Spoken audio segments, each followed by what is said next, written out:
Bien-aimés dans le Seigneur, je vous salue au nom de l'incomparable grand Seigneur Jésus-Christ. Merci à tous les frères et toutes les sœurs du corps de Christ, vous qui aimez l'évangile de Christ, l'évangile de la grâce, l'évangile de paix, l'évangile éternel. Que le Seigneur vous bénisse et vous fortifie. Mais bien aimés, aujourd'hui, nous allons continuer avec notre série, notre petite série. Je crois que nous allons finir aujourd'hui parce que j'ai déjà parlé sur les réclamations et les accusations.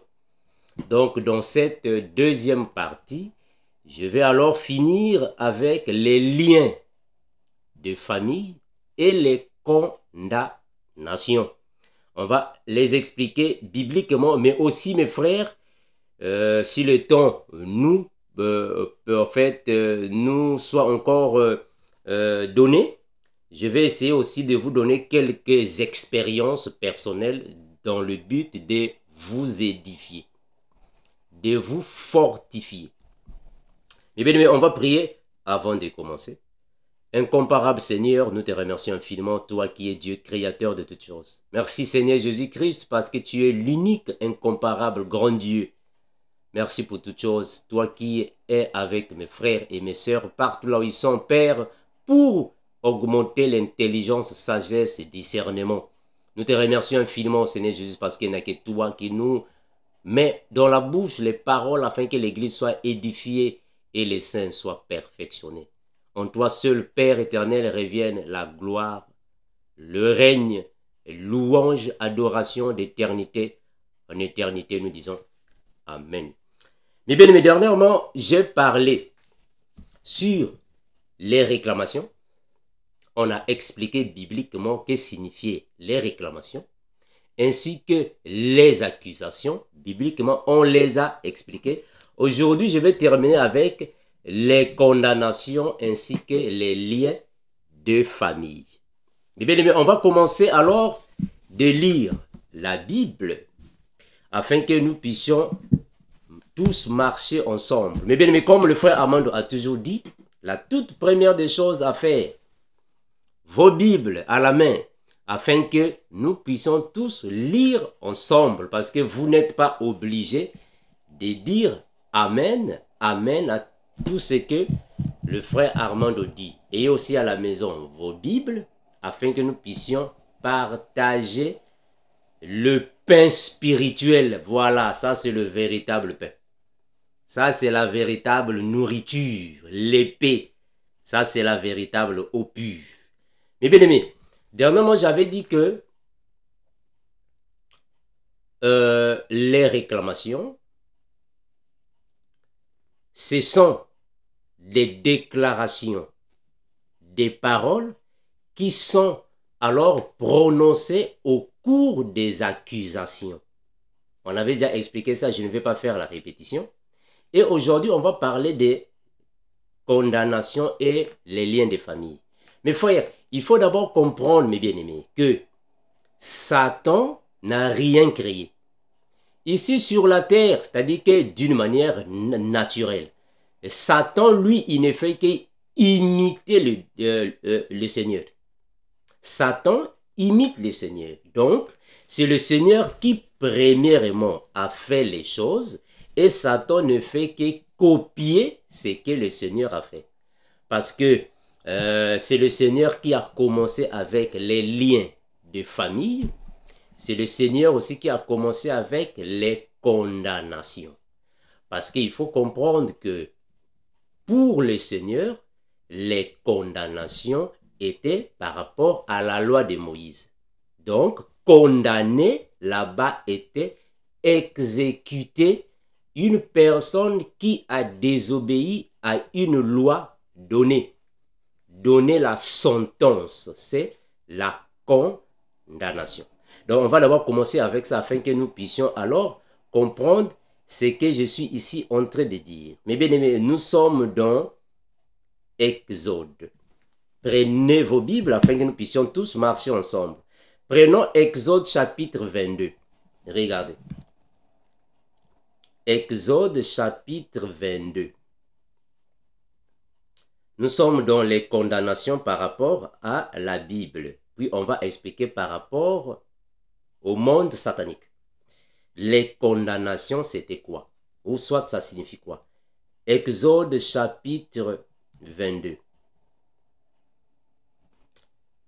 Exode 22, nous allons prendre le verset 18 et 19.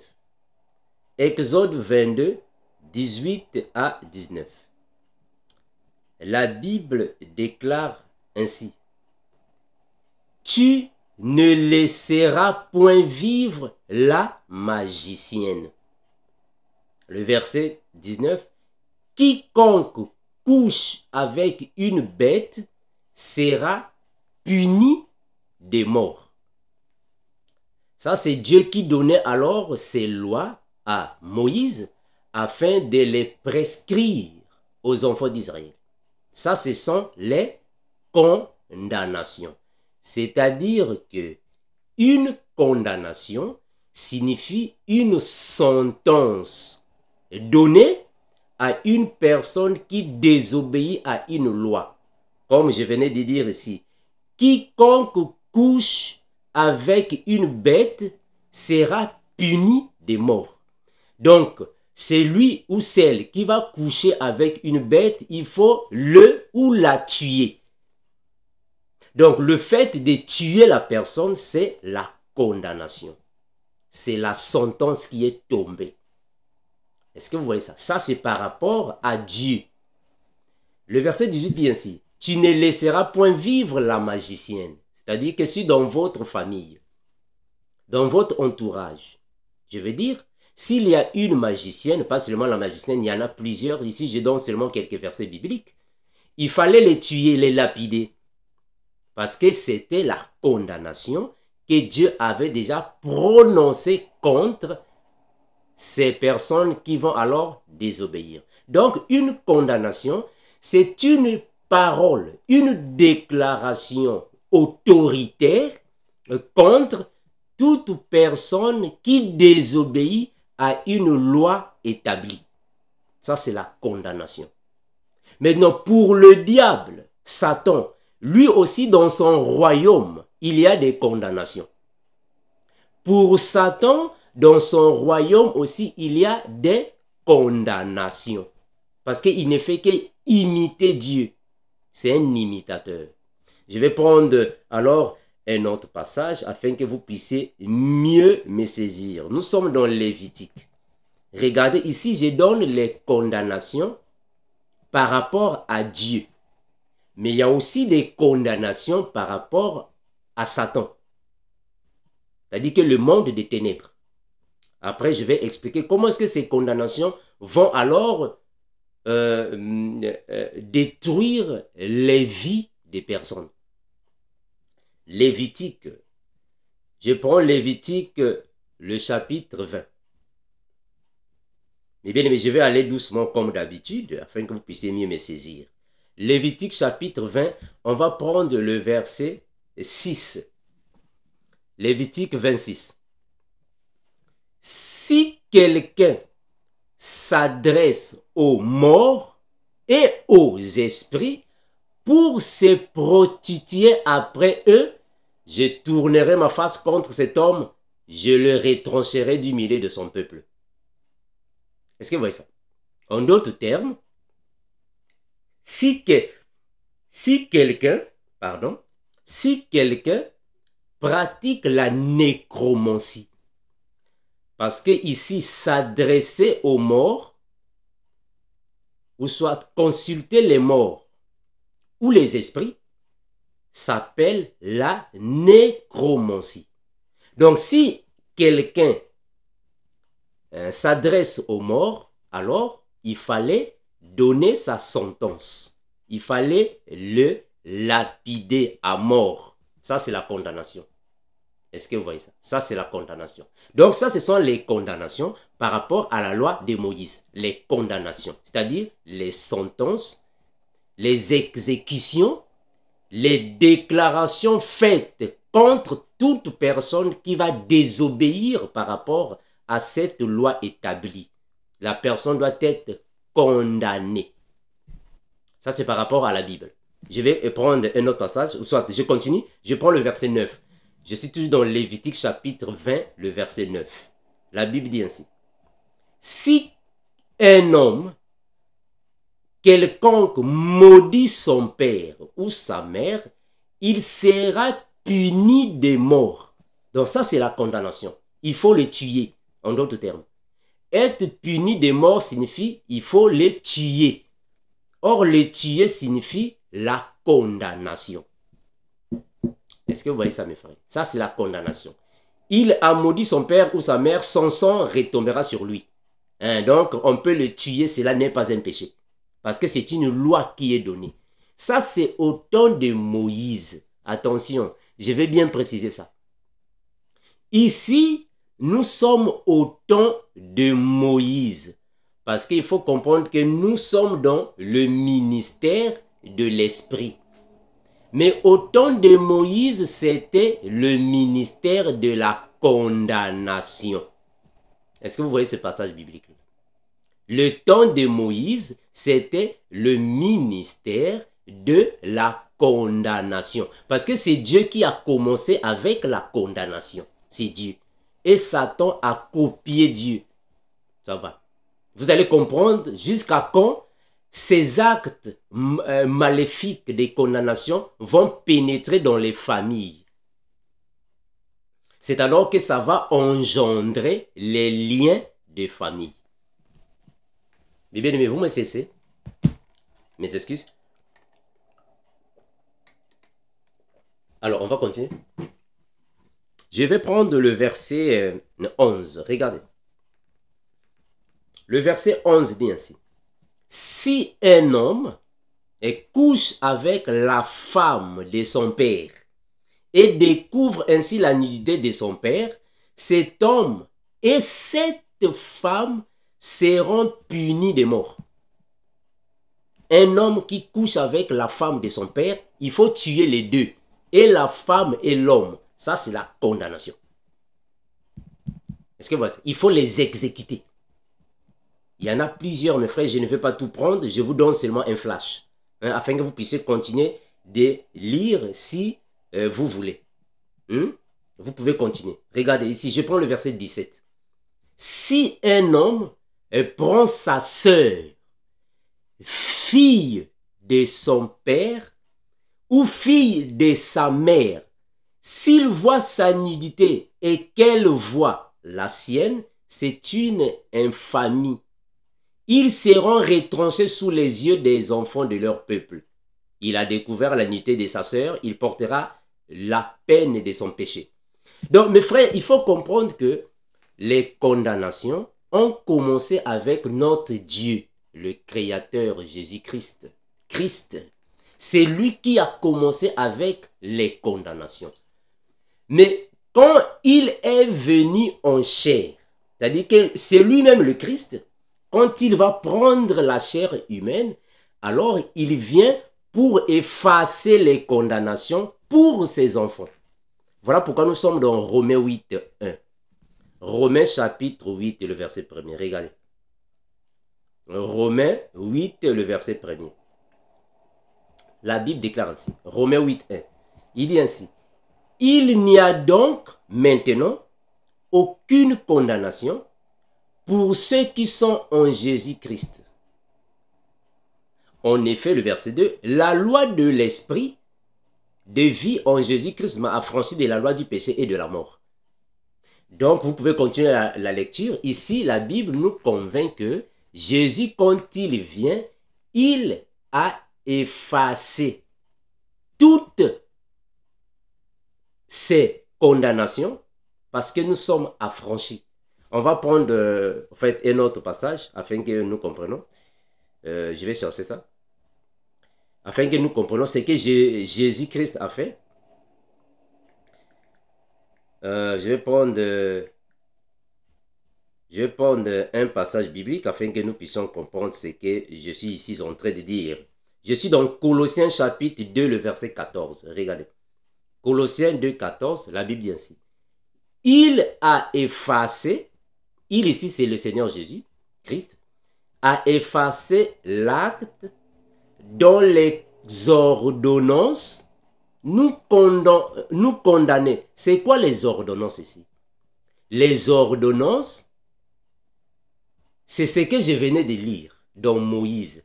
Les ordonnances, c'est ce que je venais de lire. Si un homme fait ceci, si une femme, ça sont les ordonnances qui condamnaient. Mais Jésus, quand il vient, il a effacé ça.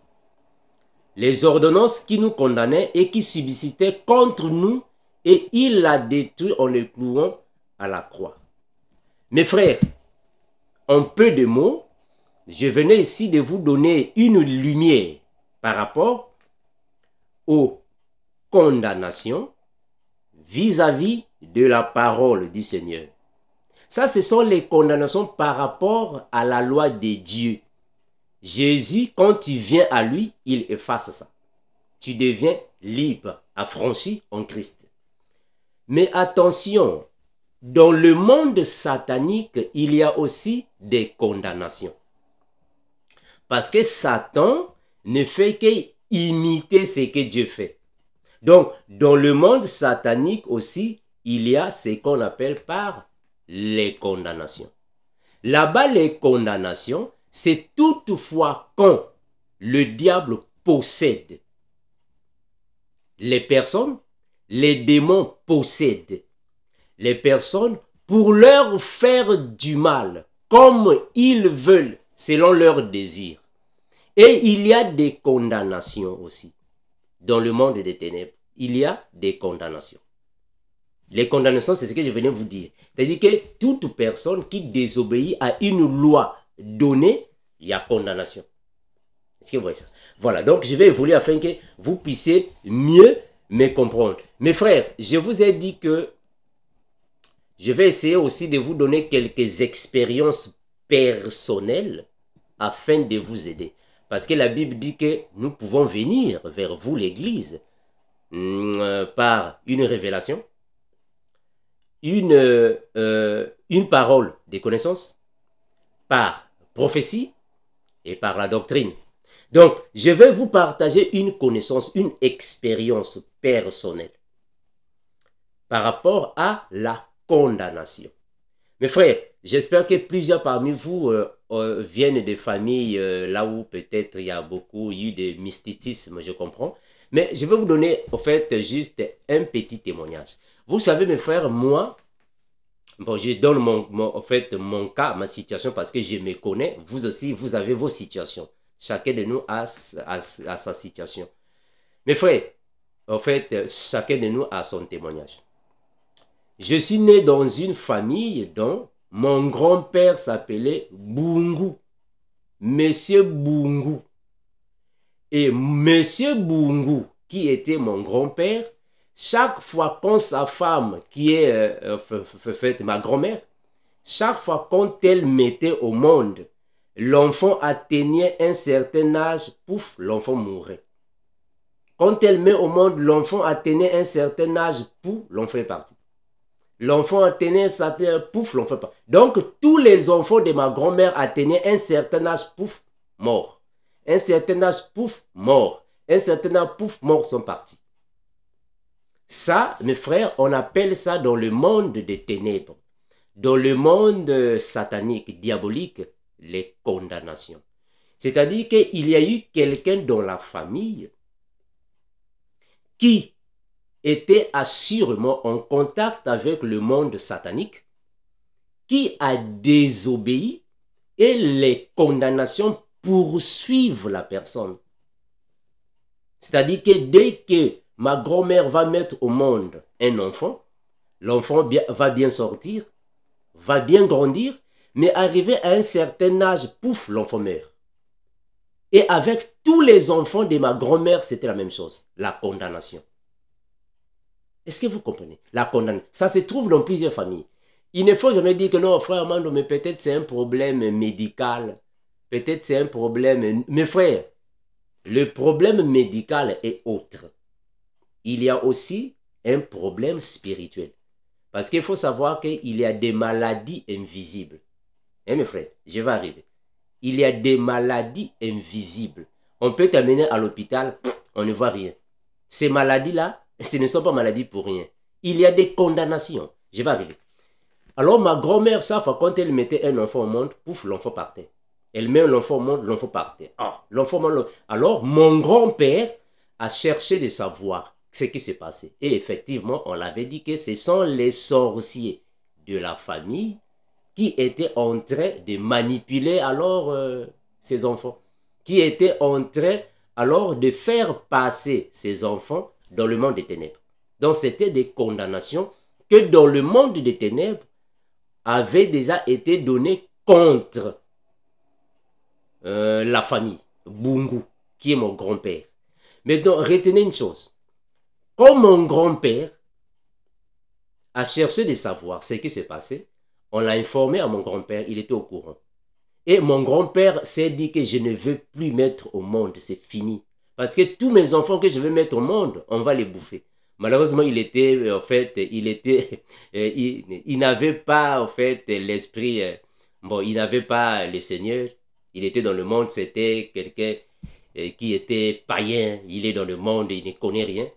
Alors, il s'est dit que je ne mettrai plus au monde, je vais rester comme ça. Parce que tous mes enfants, on ne fait que les bouffer. Je reste comme ça. Mais après quelques années, ma grand-mère tombe encore enceinte. Est-ce que vous voyez ça? Quand ma grand-mère tombe enceinte, mon grand-père n'a pas voulu dire non, moi je ne veux plus parce que cet enfant, on va seulement le manger, on va le bouffer. Parce que tous les sorciers ne font que manger mes enfants. Cet enfant-là, moi, je n'ai pas confiance parce qu'on va seulement l'autre aller bouffer. Et ma grand-mère dit non, attends, en fait, je vais d'abord mettre au monde, puis on verra. On va seulement le bouffer. Donc il n'y avait même pas confiance. Quand ma grand-mère a eu les douleurs de l'enfantement, mon grand-père n'était pas là, il est pour lui parti se promener. Il a dit, bon, vous, la famille, prenez votre fille, amenez-la à l'hôpital. Il est parti. Parce qu'il était déjà sûr que l'enfant va mourir. Mon grand-père partait, il s'en foutait. Quand ma grand-mère est partie à l'hôpital, elle l'a mis au monde. Alors la famille, la famille de ma grand-mère a appelé mon grand-père. Dit, vraiment, monsieur Bungu, venez donner le nom à l'enfant. Quel nom qu'on va donner à l'enfant? Monsieur Bungu dit, ah, moi vraiment, je n'ai pas un nom à donner parce que tous les enfants meurent. Donc, ça ne sert pas que je donne un enfant parce qu'arrivé à un certain âge, il va mourir. Pourquoi je vais donner un nom? On l'a obligé, non, mais tu dois donner seulement un nom parce que c'est ton enfant, on ne sait jamais. C'est alors que monsieur Bungu, qui est mon grand-père, puisqu'il savait déjà que tous ses enfants partaient, qu'est-ce qu'il a fait? Il a dit, ah, bon, donnez-lui le nom de Kinanga. Ah, bon, il va s'appeler Kinanga. Donnez-lui le nom de Kinanga. Il va s'appeler Alberto Kinanga. Donc, c'est mon grand-père qui a donné à mon père le nom de Alberto Kinanga. Parce que lui, il savait déjà que c'est un esclave de l'autre des sorciers. Les sorciers vont seulement le bouffer. Ça c'est seulement un esclave. Parce qu'on l'avait déjà informé. Pardon. On l'avait déjà informé, mes excuses. On l'avait déjà informé que, monsieur Bungu, tous les enfants que tu mets au monde, ce sont les esclaves des sorciers. Mes frères, vous savez, mes frères, dans les choses spirituelles, il y a plusieurs choses à savoir que d'autres personnes ne peuvent pas imaginer. Or, on avait dit à mon grand-père que chaque fois quand sa femme, ma grand-mère, mettait au monde, les enfants partaient être les esclaves dans le monde des ténèbres. Donc, quand ma grand-mère mettait au monde, les sorciers, les démons, tout ça, ils se combinaient, on prenait les enfants esclaves dans le monde des ténèbres. Alors maintenant, puisque mon grand-père savait déjà, il a dit, bon, donnez-lui le nom de Alberto Kinanga. Moi, je sais que c'est seulement un esclave des sorciers. On va seulement le prendre pour l'amener là-bas, il sera esclave. Donnez-lui seulement le nom. Puis, on a donné à mon père le nom de Alberto Kinanga. Gloire à Jésus. C'est par Alberto Kinanga que nous sommes sortis. Est-ce que vous voyez ça? C'est par lui que nous sommes sortis. Les Kinanga sont sortis. C'est par lui. Donc, lui, quand on avait pensé être un esclave des sorciers, heureusement, il est devenu esclave de Jésus. Est-ce que vous voyez comment est-ce que Dieu va changer les choses? Donc, au lieu que nous soyons des esclaves des sorciers, mais Dieu a fait de nous des esclaves de Christ. Ça, ce sont les condamnations. Donc, quand quelqu'un vient à Christ, il va effacer ces condamnations-là. Il efface ça et tu deviens une personne affranchie. Ça, c'est juste une petite expérience que je vous donne. Une petite juste. Donc, c'est pour savoir, mes frères, que les condamnations existent dans les familles. Surtout dans les familles là où il n'y a pas la crainte du Seigneur. Il y a des condamnations. Vous savez, frère, quand le Seigneur Jésus est né, je répète, quand Jésus-Christ est né, il y a eu des mages.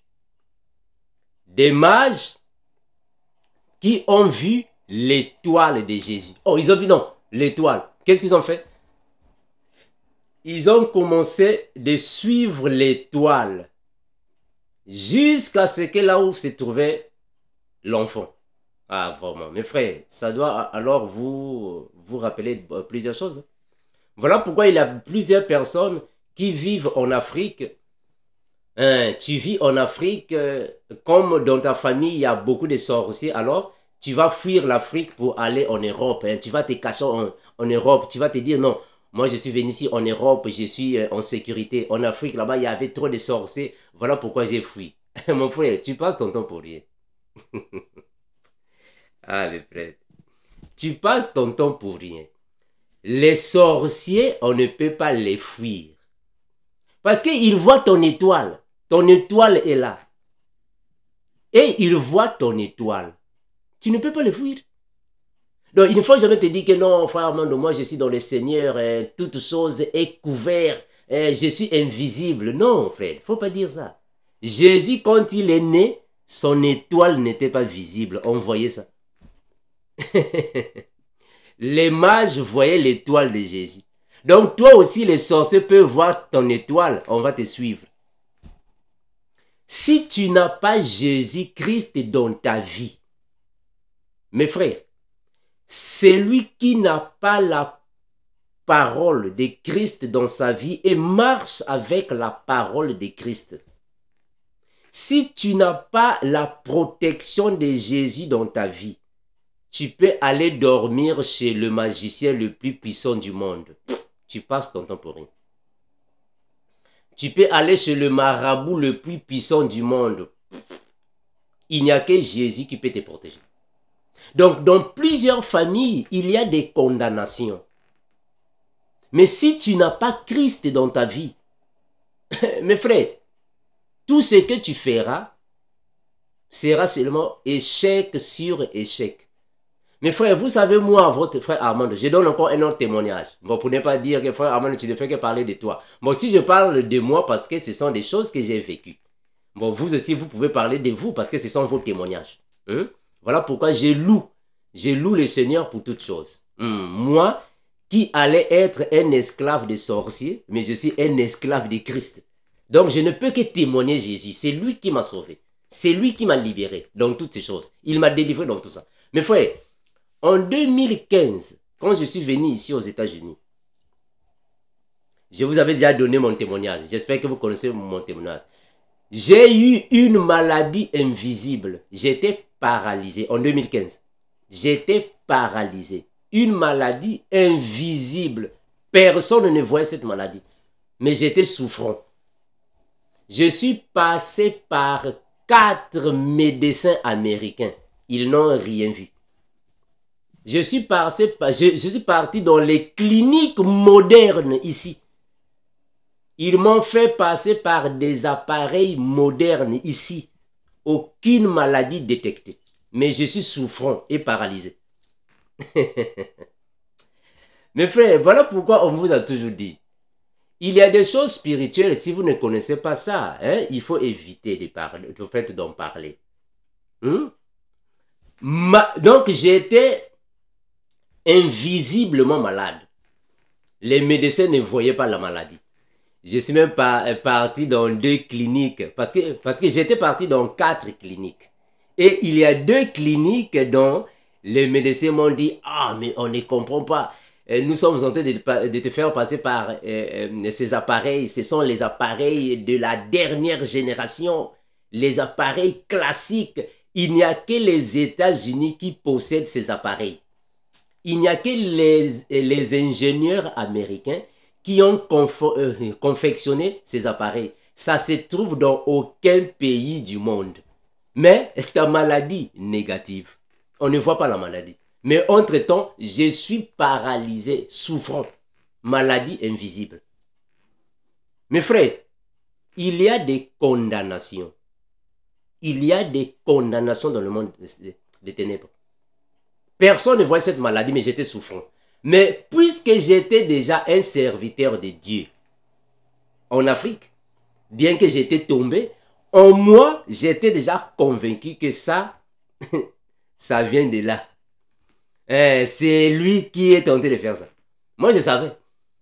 Parce qu'on m'a fait passer partout, rien.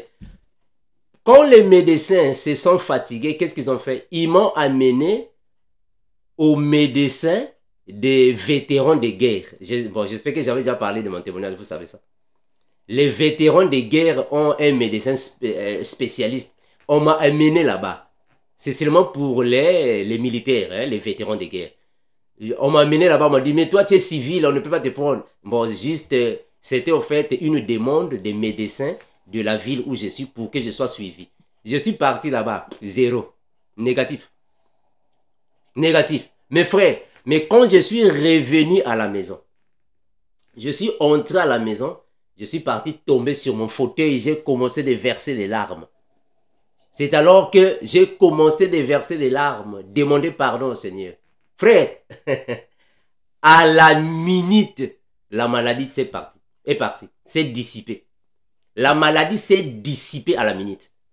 J'ai commencé de parler, prier, demander pardon, s'humilier, adorer le Seigneur.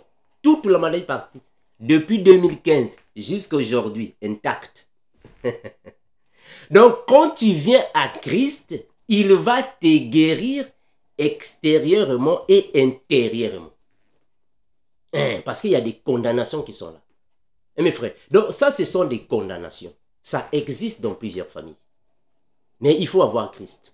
Ça, on appelle ça les condamnations. Je vais encore évoluer afin que vous puissiez comprendre ce que je dis. Mes frères, les liens de famille vont de pair avec les condamnations.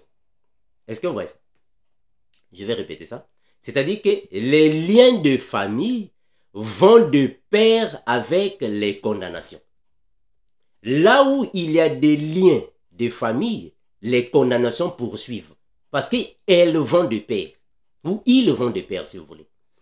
Mais il faut comprendre que celui qui a commencé avec les liens de famille, c'est d'abord le Seigneur Dieu lui-même. C'est lui qui a commencé avec ça. Parce que Satan ne fait qu'inventer. Il ne fait qu'imiter le Seigneur. On va lire dans la Bible, qu'est-ce qu'on appelle par lien de famille. On va lire dans la Bible. Je suis dans Exode chapitre 20, le verset 5 à 6. Regardez. Mes frères, prenez vos Bibles afin que nous marchions ensemble. Prenez vos Bibles afin que nous marchions ensemble. Exode, je prends Exode 20, là où j'étais auparavant. Exode 20, je prends le verset 5. Exode 20, je prends le verset 5. 25 que je disais. 25.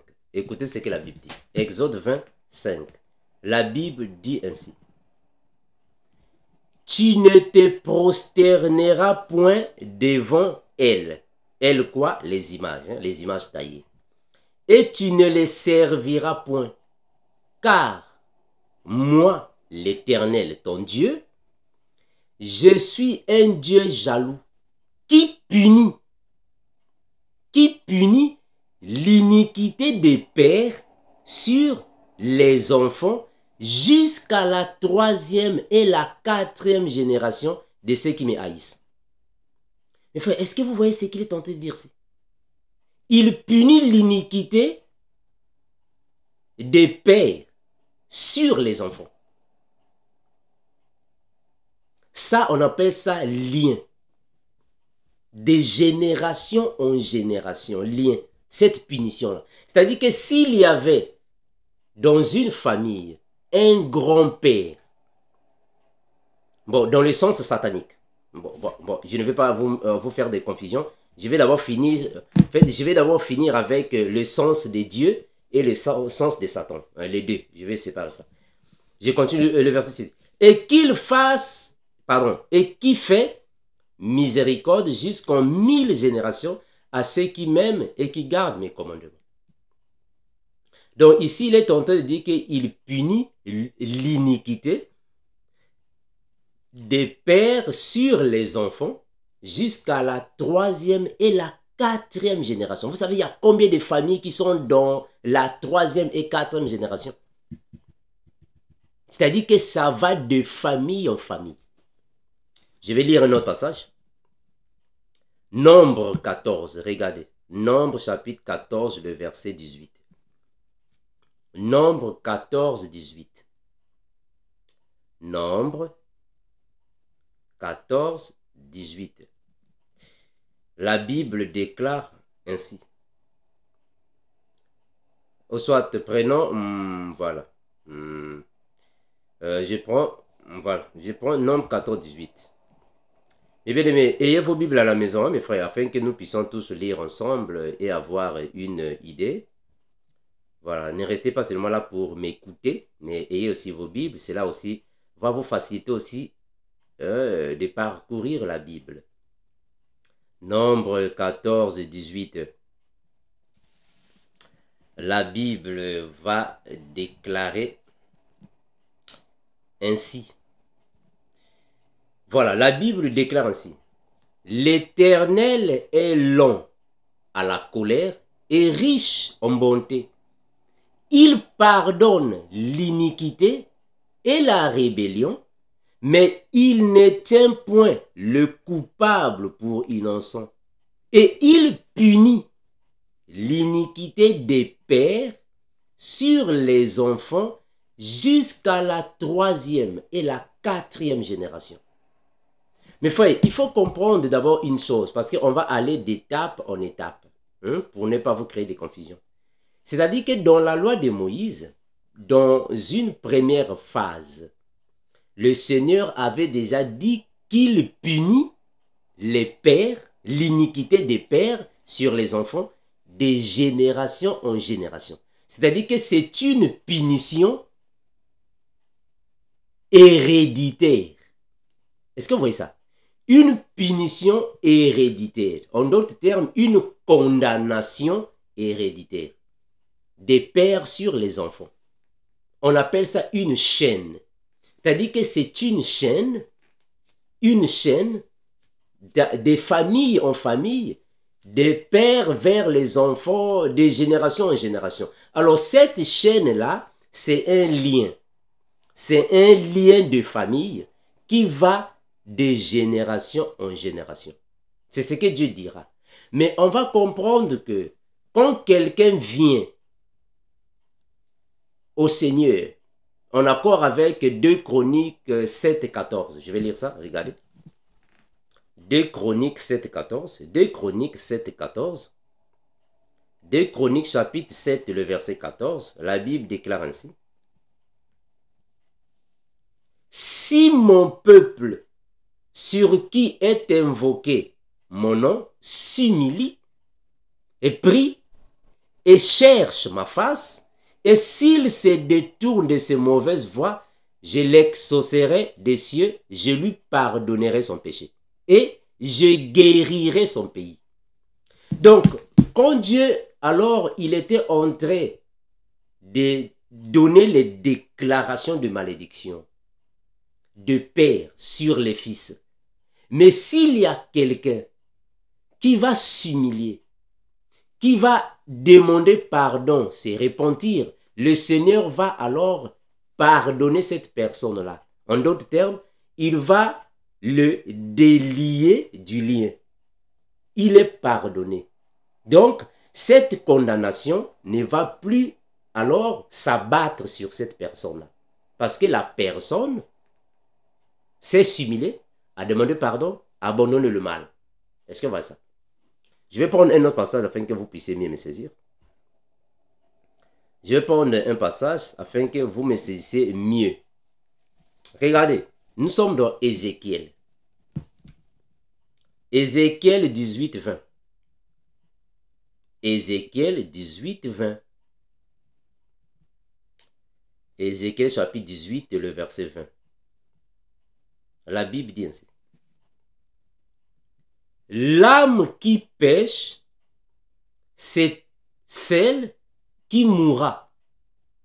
Le fils ne portera pas l'iniquité de son père, et le père ne portera pas l'iniquité de son fils. La justice du juste sera sur lui, et la méchanceté du méchant sera sur lui. Est-ce que vous voyez maintenant ici, le Seigneur a changé le langage. Pourquoi?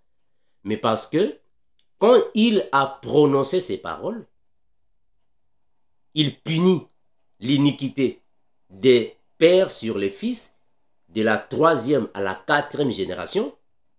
C'est le Seigneur qui prononce ces paroles. Mais si parmi ces générations, il y a un enfant qui va accomplir 2 Chroniques 7, 14, qui va s'humilier, qui va prier, qui va se détourner de son mal et va demander pardon, va changer de comportement, alors l'âme de ces justes-là est sauvée. Est-ce que vous voyez ça? L'âme est sauvée. Mais celui qui va continuer avec le mal, cette condamnation va persister dans sa vie. Voilà pourquoi je vous ai dit ici, quand tu viens à Christ, il va enlever ça. Quand tu viens à Jésus, il enlève ça. Je vais relire le passage. Ézéchiel 18, 20. L'âme qui pêche, c'est celle qui mourra.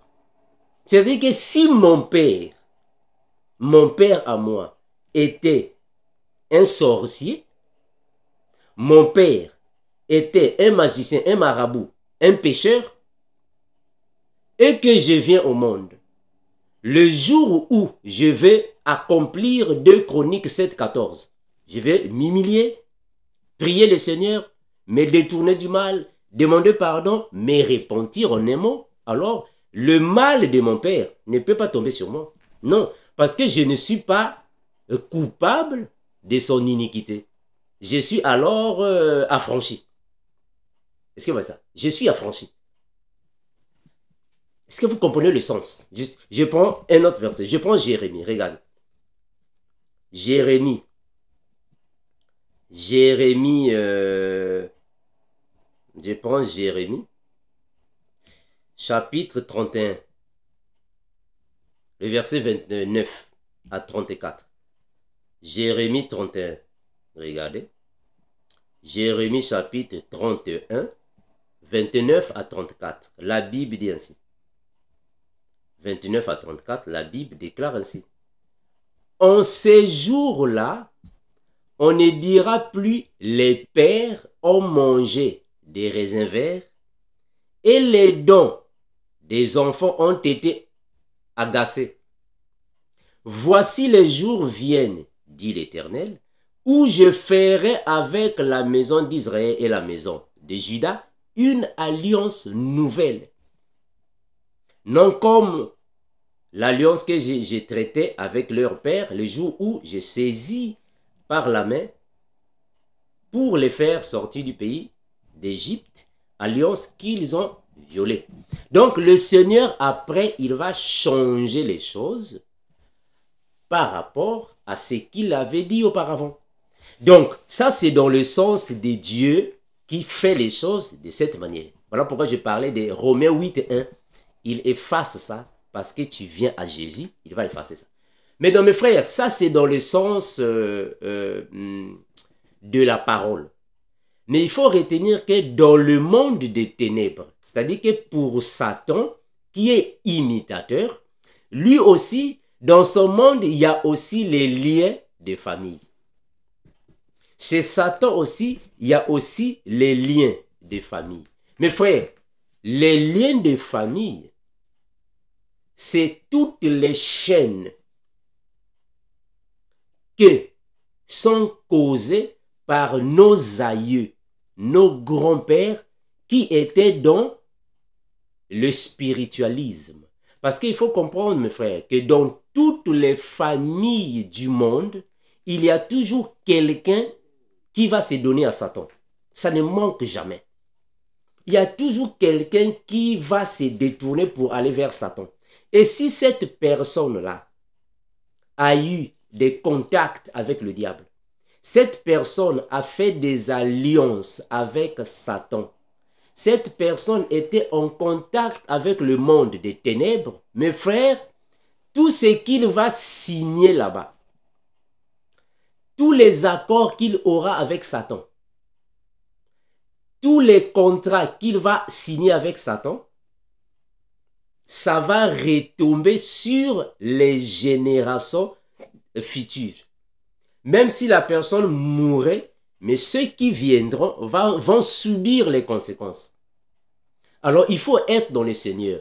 Voilà pourquoi aujourd'hui, mes frères, vous pouvez remarquer dans plusieurs familles, vous allez voir que dans une famille, vous pouvez voir peut-être il y a 5 jeunes filles, des belles femmes.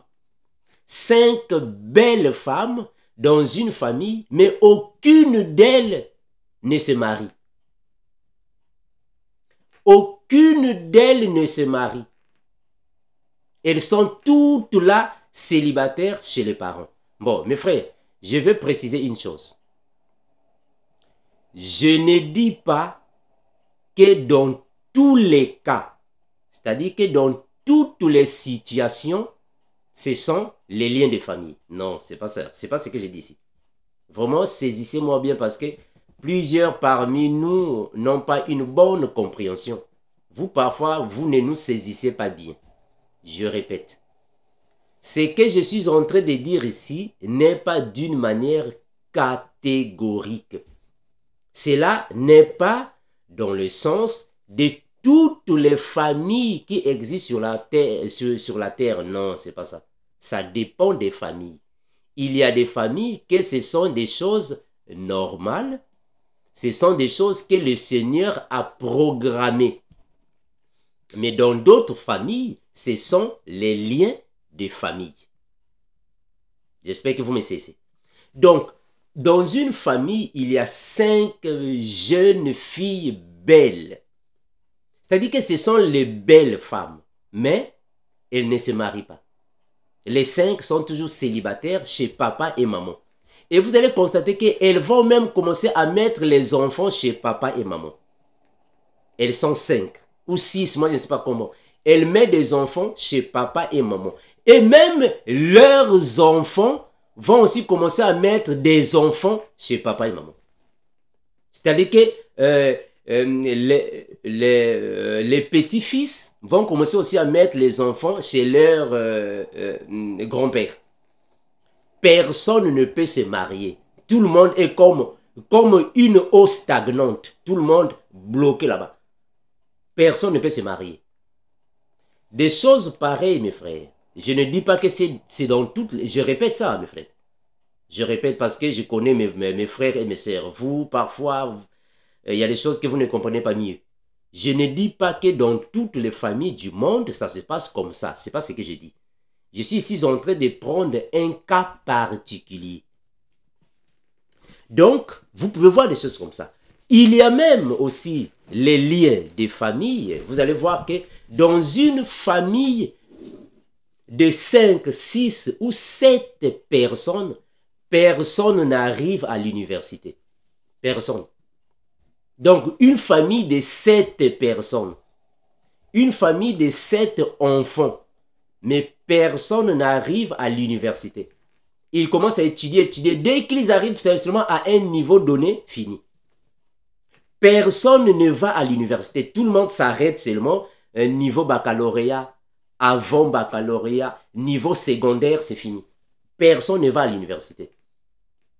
Mes frères, ce n'est pas une bonne chose. Il faut voir ça. Il se peut que quelque chose n'allait pas bien. Il faut voir ça. Vous allez voir même, dans certaines familles, il y a 7, 8, 9 ou 10 personnes, mais personne ne travaille. Tout le monde chômeur à la maison. personne ne travaille. Tout le monde à la maison, les chômeurs à la maison. Et ils commencent à faire les enfants à la maison, chez papa et maman. Mes frères, il y a des choses que vous pouvez dire que non, mes frères Armando, mais c'est normal. Il y a d'autres pays là où l'emploi est difficile. Mes frères, vous voyez moi, Armando, je viens d'une famille pauvre. Moi, je viens d'une famille pauvre. Mon défunt papa, pauvre. Ma défunte mère, pauvre. Je connais ce que je dis ici, parce que moi aussi, je suis passé par là. Mais il faut voir ça. Il y a des choses qui ne sont pas normales. Il y a des choses qui ne sont pas normales. Vous pouvez voir dans une famille des 5, 6, 7 enfants, mais tous sont des soulards. Le premier-né, soulard. Deuxième, soulard. Tous les soulards, soulards, soulards. C'est comme s'il n'y a personne qu'on peut faire confiance. Il n'y a pas des enfants sérieux. Il faut voir ça, c'est pas facile. Ce ne sont pas des choses normales. Vous allez voir que dans une famille, c'est comme si vous êtes tous stagnés là-bas. Vous êtes stagnés, les choses ne marchent pas. Il y a toujours quelque part, c'est comme s'il y avait un blocus quelque part. Et le blocus en question est seulement quelque part. Dès que vous arrivez là-bas, blocus, vous allez voir même que dans certaines familles, il y a des belles femmes, des belles filles dans cette famille.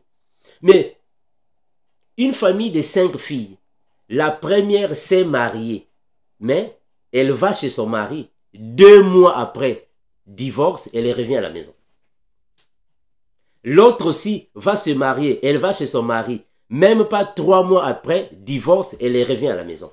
Toutes sont comme ça. Mes frères, il faut voir ça. Il ne faut pas croire que non, frère Armando, peut-être c'est normal. Il faut voir ça. Il faut voir ça. Vous allez voir même dans certaines familles, tout le monde meurt de la même manière. Papa est mort par un accident de voiture. Le premier fils mort par l'accident de voiture. Le deuxième fils mort par l'accident de voiture. La troisième fille mort. Non, frère. Il faut voir ça. C'est ça qu'on appelle par les liens de famille, mais avec les condamnations. Parce que les condamnations sont accompagnées parfois des liens de famille. C'est accompagné avec les liens de famille. Vous pouvez voir aujourd'hui une famille. Ils vivent au village. Papa vit au village. Maman et les enfants vivent au village. Mais personne ne s'en sort en fait, pour aller en ville. Personne ne peut aller là-bas. Impossible. Il y a même des familles, ils vivent en Afrique. Ils sont 5 ou 6 ou 7 dans une même famille. Ils vivent en Afrique. Mais ils veulent avoir chercher de connaître la vie. Ils veulent voyager. Mais pour avoir le visa, jamais. Personne ne peut avoir le visa. Donc tous, ils n'arrivent jamais d'avoir le visa interdit. Ils sont toujours bloqués. Vous ne pouvez pas voyager. Le visa, personne ne peut avoir le visa. Il y a même des personnes, des familles, il a eu le visa, il va en Europe, aux États-Unis, au Canada. Il ne peut pas mettre beaucoup de temps là-bas, refoulement, on le refoule. Le deuxième fils est parti, mais refoulement. Le troisième fils, refoulement. Il faut voir ça. Il faut voir des choses pareilles. Ce n'est pas des choses à négliger. Il faut voir ça. Mes frères, vous savez, quand je suis venu ici aux États-Unis, en 2015, j'arrive ici, j'ai été accueilli par les branhamistes. Alors, il y a un frère branhamiste qui m'avait reçu chez lui. Bon, attention, il y a 2 frères. Hein. Il y a premièrement le pasteur Eric, c'est un branhamiste, un pasteur, à New York, qui m'avait reçu chez lui. Après, j'ai quitté là-bas, ils m'ont envoyé dans une autre ville, Portland. J'arrive dans la ville là aussi par les branhamistes. Un frère branhamiste m'a reçu chez lui depuis 2015. Mes frères, il était possédé des démons. Il était possédé des démons. Et je dormais dans une même chambre avec lui. Il y avait des démons chaque fois. Mais donc, à cette époque-là, moi aussi, je n'avais pas l'esprit de prière. J'étais aussi, moi aussi, un impudique. Je n'avais pas l'esprit de prière. Il y avait des démons chaque fois dans la chambre. Des démons. Ah, le frère là il était vraiment envoûté. Des démons. Donc, on est tenté de dormir, parfois, pouf, quelqu'un est tenté de jouer au tam-tam. Donc, il n'y a que lui qui le voit. Moi, je ne le vois pas. Il dit, Armando, mais tu ne vois pas, tu ne vois pas. Oh, mais je ne vois pas. Ah, mes frères. Mais je ne vois pas. Je ne vois pas. Il y avait, donc, dans la chambre là où nous étions, il y avait des démons qui venaient là-bas jouer au tam-tam. Il y avait beaucoup de choses. Il n'y a que lui. Donc, je ne dormais pas à l'aise. Bon, nous deux, on ne dormait pas à l'aise. Une fois, j'ai décidé, non, non, je ne vais plus dormir avec toi. Je vais commencer à dormir au salon. Je suis parti dormir au salon. Il m'a suivi. Non, Armand, moi, je ne veux pas dormir seul. J'ai dit, oh, mais même si tu venais dormir avec moi, c'est la même chose. Parce que moi, je ne vais pas te sauver. À cette époque-là, vie de prière zéro. Mais mes frères, vous allez constater que le frère en question, il était déjà condamné. Il était déjà suivi par les démons. Pourquoi je le dis? Parce qu'il est venu ici aux États-Unis avant moi. Mais depuis qu'il est aux États-Unis jusqu'en 2023, dès qu'il a seulement du travail, mes frères, 2 mois, c'est trop. On les chasse. Dès qu'il a seulement du travail, mes frères, 2 mois, c'est trop. On les licencie. Dès qu'il a seulement 2 mois, va. Donc, il n'y a pas une compagnie ici aux États-Unis qui le recevait, qui l'acceptait. On le chassait toujours. Donc, toutes les compagnies. Mais ce n'est pas pour rien, frère. Vous croyez que c'est pour rien? Ce n'est pas pour rien, frère. Jusqu'à ce qu'il est rentré au pays. Il est rentré au pays. Mais frère, vous savez, dans les familles, il y a des liens qui sont là. Et ce sont des choses à ne pas faire des doutes, frère. Parce que ce sont des choses spirituelles qui existent. Même dans la Bible, ça existe. Je vais vous donner un passage biblique, ou 2 passages. Regardez, nous sommes dans Luc. Luc chapitre 13, le verset 16. Écoutez le verset 16. Et cette femme, qui est une fille d'Abraham, et que Satan tenait lié. Lié. Retenez le mot lié. Hein?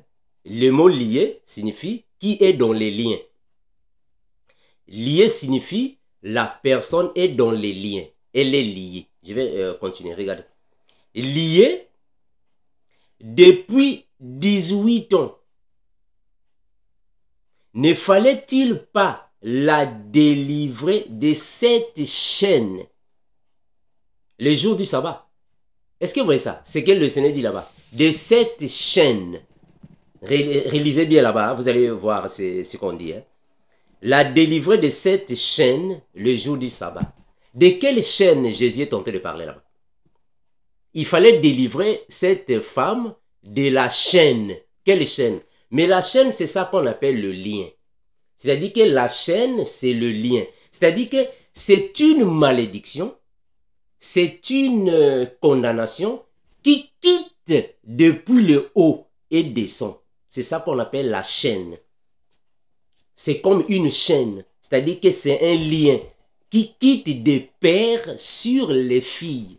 Et les fils, c'est la chaîne. C'est une chaîne. Donc, je vais lire ça dans la version Good News Translation. Qu'est-ce qu'on dit? Luc 13, 16. Luc chapitre 13, le verset 16. Qu'est-ce que Good News Translation va dire ici?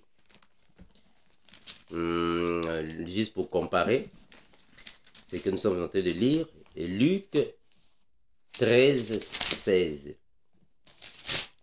Qui va dire la parole ici.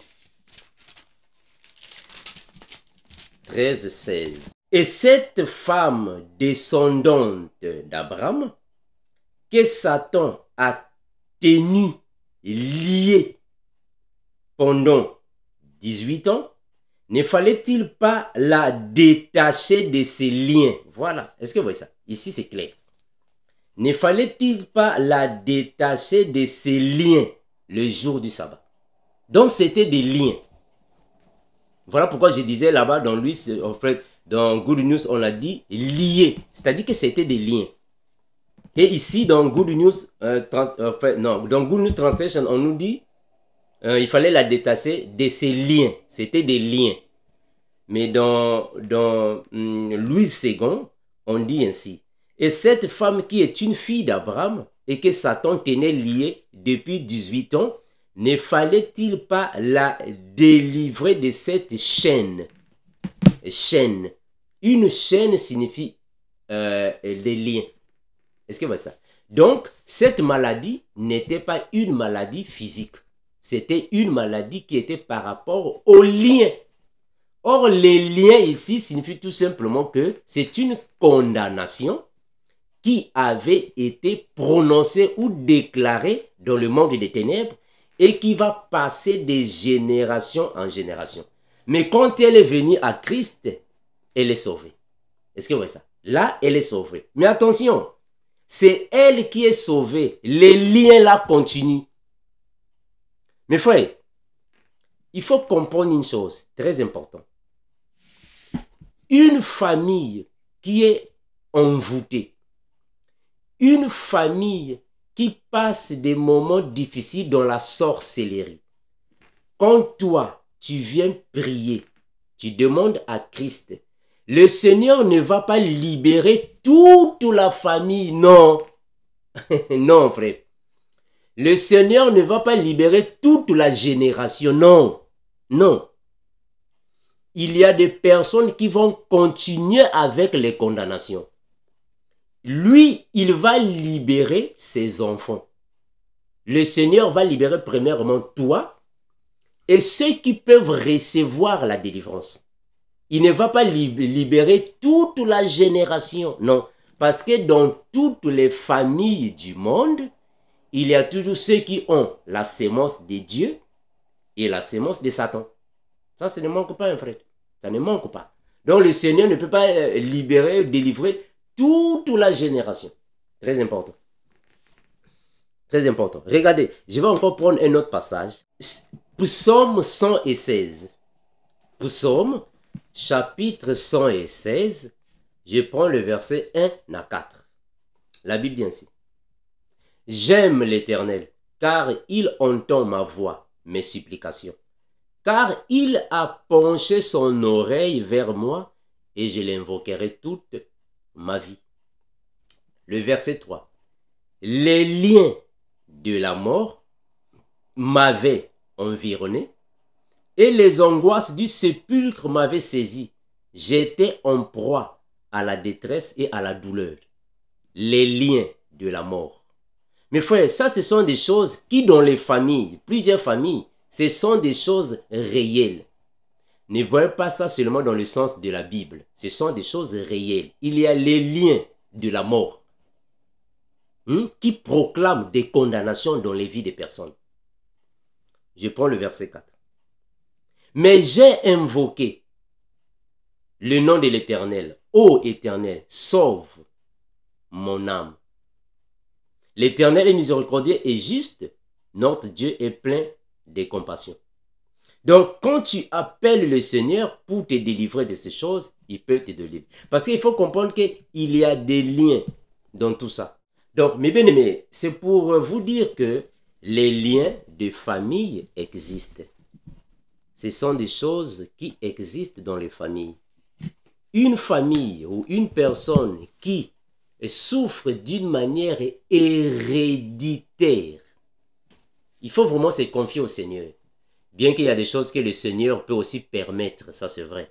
Le Seigneur peut aussi permettre des choses, certaines choses. Mais le diable est là, il agit.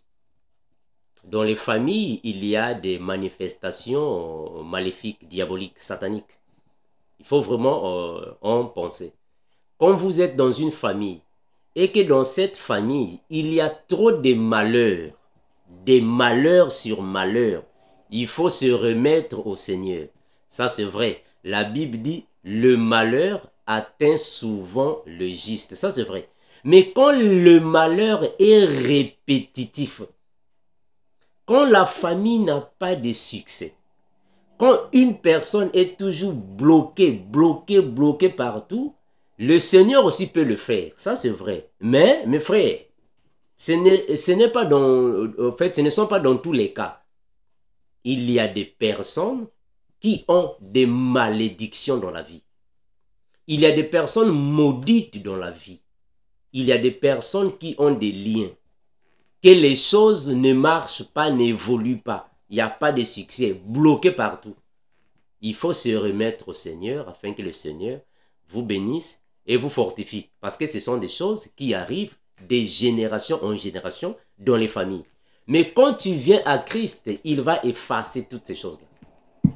Il va effacer ça. Mais bien aimé, que le Seigneur vous bénisse, vous fortifie, vous garde, vous protège, vous sanctifie avec l'eau de la parole, comme nous disons, et nous continuerons de le dire, Maranatha, l'incomparable Seigneur Jésus-Christ revient bientôt. Ciao.